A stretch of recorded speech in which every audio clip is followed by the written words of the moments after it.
My name is Oscar Whatmore. I am a drummer and percussionist. I've been playing drums since about 1985 when I was 8.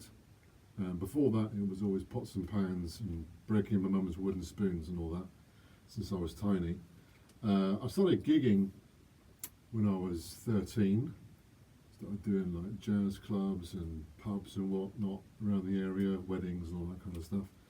And since then I've just covered just about every kind of genre, more or less, in different bands, playing originals and covers.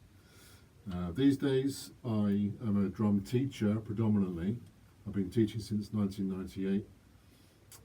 So I spend kind of 4 days a week teaching drum kit in schools, about 1 day a week doing African drumming and samba and some other musical stuff in schools. And then I do 2 or 3 gigs a week, currently with a duo. We are called Totog, T-O-T-O-G. Look us up if you want to say hello.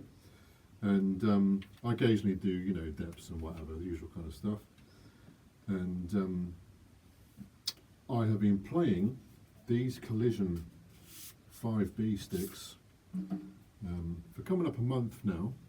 So they've been put through the ringer. I've gigged, you know, several times with them. I've been teaching with them and obviously practicing on top of that. And yeah, what can I say? Lovely to have a UK-based premium drumstick. Absolutely fantastic. I have, as most people have, over the years, I have tried all the major brands. I won't name any, but you know who I'm talking about. And these stand up, you know, by comparison. Absolutely, no problem whatsoever. No sense of these being like a, you know, Timu or whatever. Do you know what I mean? These are the real deal.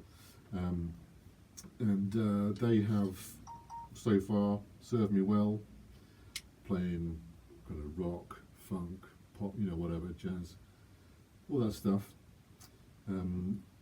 Loving the fact that I've got a UK drumstick company who want to endorse me. That's just amazing. I love it. Very, very proud to be British and proud to be endorsed by a British company. It's amazing.